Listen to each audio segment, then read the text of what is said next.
যারা প্রাকৃতিক পরিবেশ ভালোবাসো এবং শহরের কোলাহল থেকে একটু মুক্তি পেতে চাও তাদের জন্য টাকি হলো একটি আদর্শ ঘুরতে যাওয়ার জায়গা। বাই রোডে বারাসাত টাকি রোড ধরে মাত্র 2 ঘন্টা 30 মিনিটের মধ্যে আমি পৌঁছে গেলাম টাকি রামকৃষ্ণ মিশন আশ্রমে।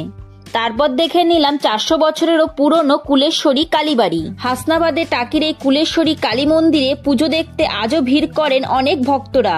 এরপর দেখতে চলে এলাম প্রায় 300 বছরেরও পুরনো টাকি শহরের ঐতিহাসিক স্থান পুবের বাড়ি বা টাকি রাজবাড়ি।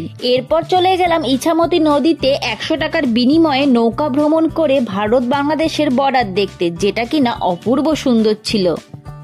চলো এবার দেখা যাক 300 বছরেরও পুরনো টাকি জোড়া শিব মন্দিরটি। এরপর চলে গেছিলাম বিখ্যাত বাংলা সিনেমা কৌশিক গাঙ্গুলির পরিচালিত বিসর্জন সিনেমার শুটিং স্পটটি দেখতে। এরপর চলে এলাম টাকির খুবই ফেমাস একটি স্পট মিনি সুন্দরবন দেখতে বা গোলপাতার ফরেস্ট দেখার জন্য। এখানে আসলে তোমরা বাংলাদেশ এবং ভারতের সীমানা খুবই কাছে থেকে দেখতে পাবে। এরপর দেখতে গেলাম 100 বছরেরও পুরনো ব্রিটিশ আমলের ঘোরানো নলকূপ। এরপর দেখে নিলাম প্রাক্তন সেনাপ্রধান জেনারেল শঙ্কর রায় চৌধুরীর বাড়ি। এরপর সবার শেষে গয়নার বাক্স সিনেমার শুটিং স্পটটি দেখে শেষ হলো আমার আজকের টাকি ভ্রমণ। তাহলে আজকের জন্য টাটা, দেখা হচ্ছে নেক্সট ভিডিওতে।